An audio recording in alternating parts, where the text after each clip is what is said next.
Deep inside your mind, a hidden puppeteer is pulling the strings. It works silently in the dark, and it makes up your mind for you 95% of the time. This powerful subconscious force is the true driver of nearly every decision you make, from the trivial to the life-altering. For decades, the world of marketing and research operated under a grand illusion that by simply asking people what they want, they could understand what drives them. They spoke to the conscious, rational part of you, the one that makes lists and weighs pros and cons. But they were talking to the puppet, not the puppeteer.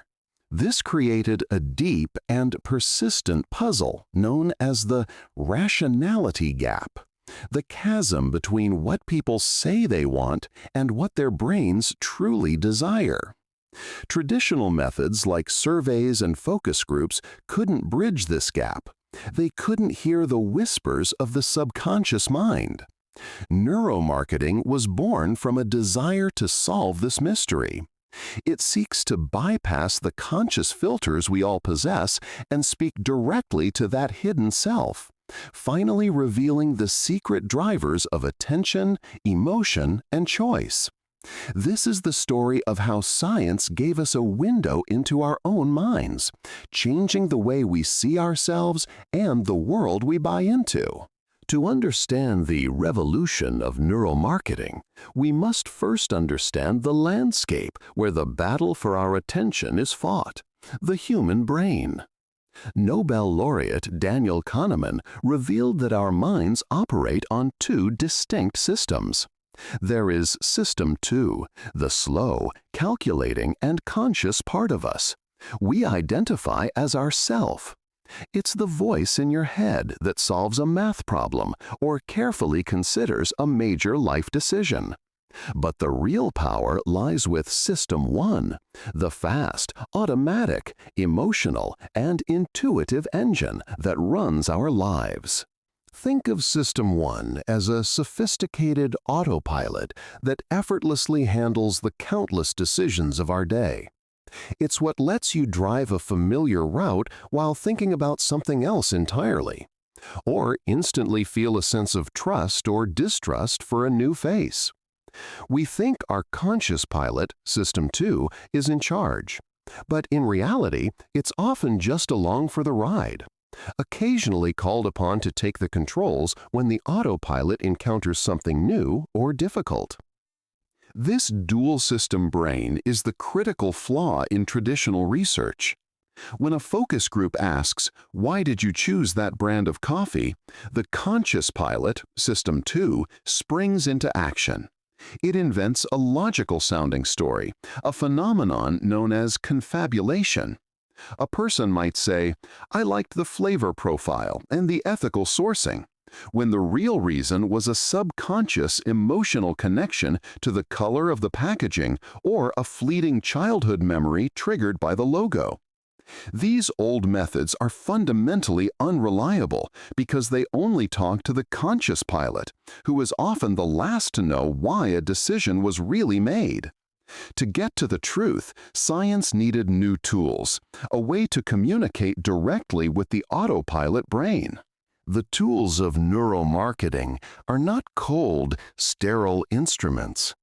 It's better to think of them as new, powerful senses, allowing us, for the first time in human history, to perceive the hidden world of the subconscious mind. They let us see the invisible currents of emotion, hear the silent hum of attention, and map the secret pathways of desire. fMRI is like a brain GPS. By detecting changes in blood flow, it can pinpoint with incredible precision which parts of the brain are working hard at any given moment. When you feel a surge of desire for a product, fMRI can show us the exact neighborhood in your brain that lit up, the reward center. It's a powerful tool for finding the location of an emotion on a map of the mind.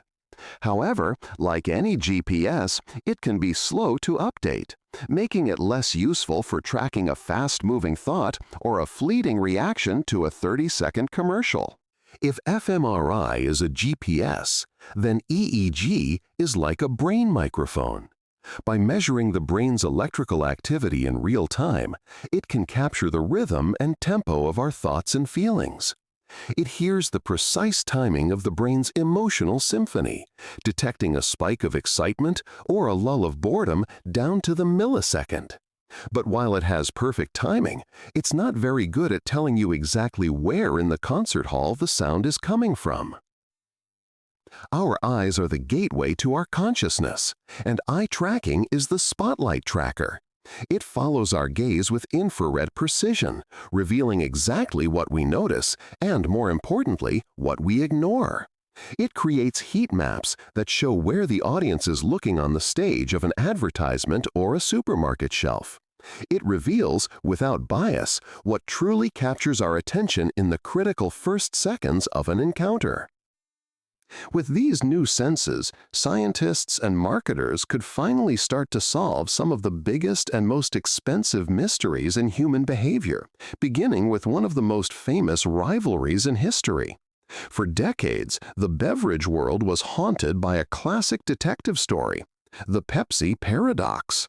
In blind taste tests, more people consistently preferred the taste of Pepsi. Yet in the real world, Coca-Cola dominated the market, commanding unshakable brand loyalty. It was a puzzle that old marketing methods could never solve. They could ask people why they chose Coke, but the answers never added up. It took neuroscientist Reed Montague and an fMRI machine to finally crack the case. In the first part of his experiment, he conducted a blind taste test inside the scanner. When people didn't know which brand they were drinking, the results were clear. The brain's pleasure center, a region called the ventromedial prefrontal cortex, lit up more for Pepsi. Their brains confirmed what the taste tests had shown for years. From a purely sensory perspective, Pepsi tasted better. But then came the dramatic twist. Montague ran the test again, but this time he told people which brand they were drinking. When they knew they were tasting Coca-Cola, the brain's activity completely changed. The ventromedial prefrontal cortex, the area for pure taste, grew quiet. Instead, a network of brain regions roared to life, led by the hippocampus, the seat of memory, along with areas responsible for higher thought and decision-making. The implication was profound. The brain wasn't just tasting the soda anymore, it was tasting every Christmas commercial, every shared moment with friends, every red and white logo that had been woven into the fabric of culture and memory. All of those positive associations, stored and processed by the brain's C-suite, were powerful enough to override the raw physical sensation from the taste buds. This gave us our first biological proof of what a brand truly is. It's a flavor filter that our memories place over our senses. It's a collection of ideas and feelings so potent that it can physically change our experience of reality, making a sip of soda taste like happiness itself. This discovery of how an intangible memory could change a physical experience paved the way for understanding how tangible things, like the packaging on a store shelf, could do the same. In the crowded battlefield of a retail store, a product's packaging is its most critical weapon. It is the silent salesman, and it has only a few seconds to make its case to your autopilot brain. Neuromarketing has shown that the most successful packaging isn't necessarily the most beautiful, but the one that speaks the brain's native language of emotion and instinct. The following are two case studies of neuromarketing in action. For years, Campbell's Soup faced stagnating sales, and traditional research couldn't figure out why. In a landmark study, they used biometric sensors to measure shoppers' subconscious reactions to their famous red and white cans. The discoveries were stunning. The image of the spoon on the label, which seemed so logical, triggered zero emotional response. The brain saw it as mere visual clutter, an inert tool. Furthermore, the packaging failed to evoke the core feeling people seek from soup: warmth. It was a static image that failed to trigger the brain's sensory anticipation of a hot, comforting meal. The solution was brilliantly simple. Campbell's designers added a subtle wisp of steam rising from the bowl on the label and removed the spoon entirely. That tiny puff of steam was enough to activate the brain's sensory regions, creating an unconscious feeling of warmth and comfort.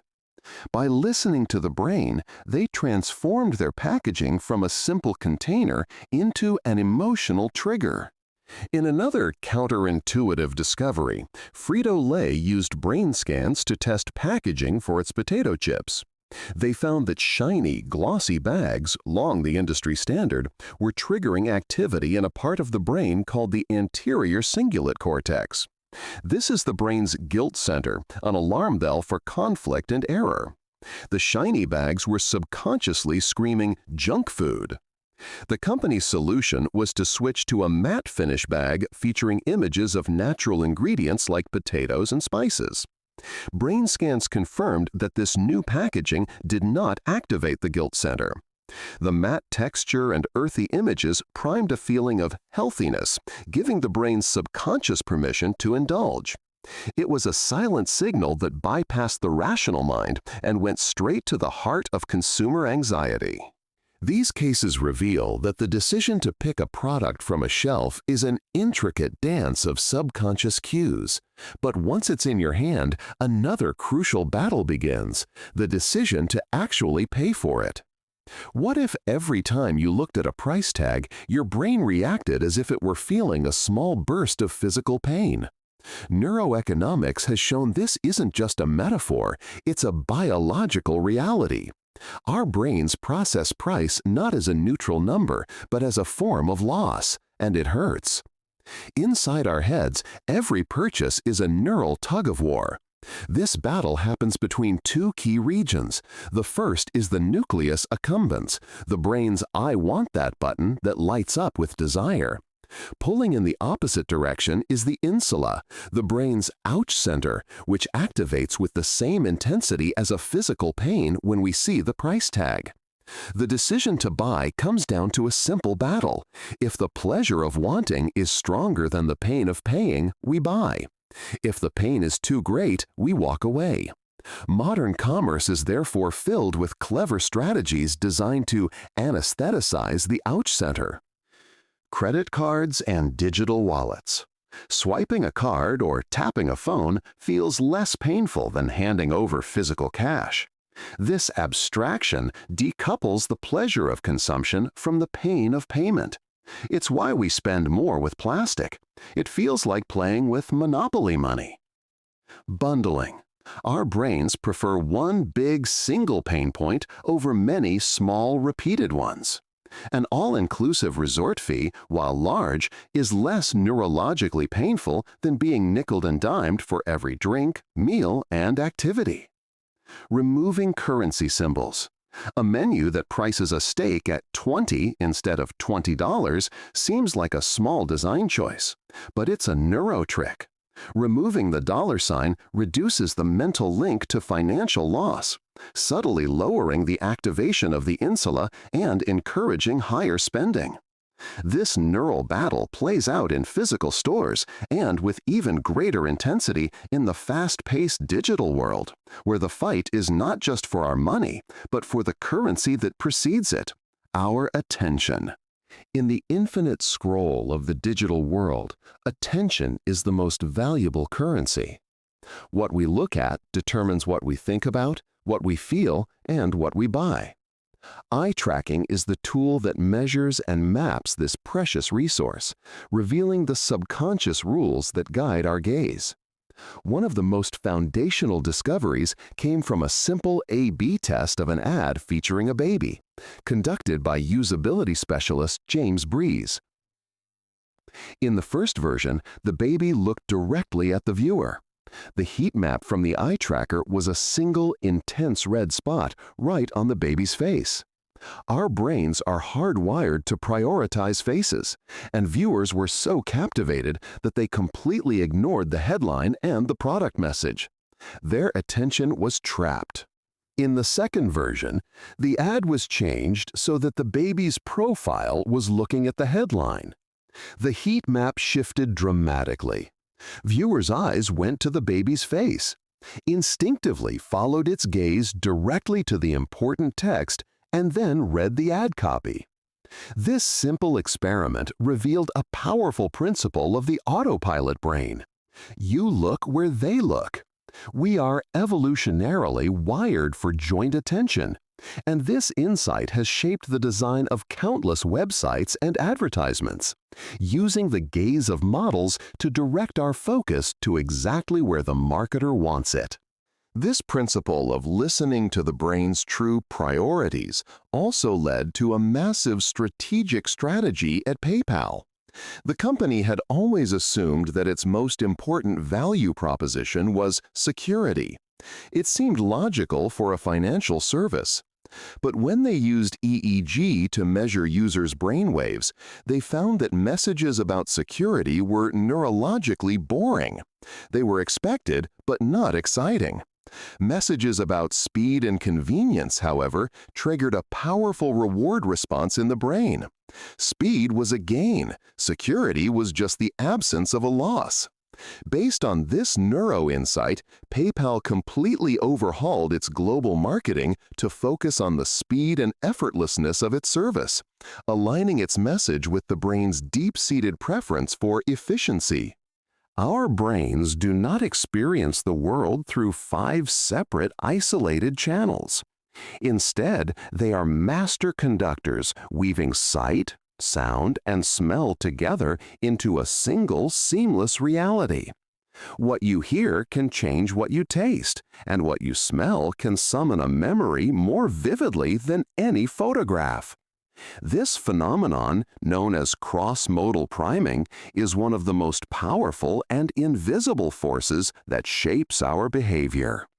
Nowhere was this demonstrated more clearly than in a now famous study on wine sales. Researchers in a supermarket secretly alternated the background music in the wine aisle. On some days, they played classic French accordion music. On other days, they played traditional German Oompa music. The results were astounding. On French music days, French wine outsold German wine by a ratio of 5-to-1.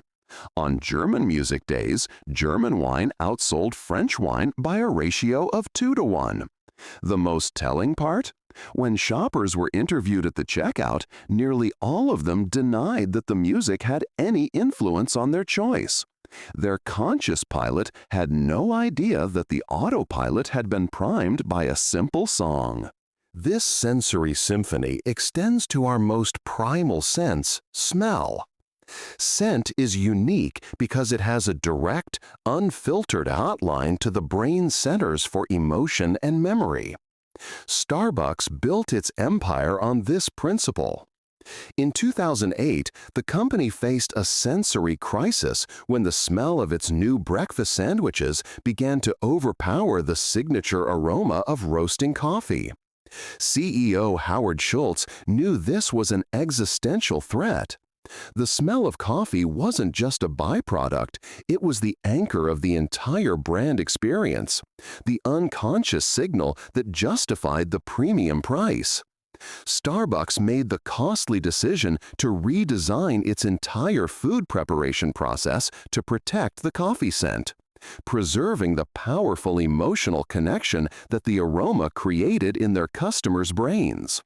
When these powerful, invisible insights are used not just to sell coffee, but to shape our daily choices, it raises a profound question.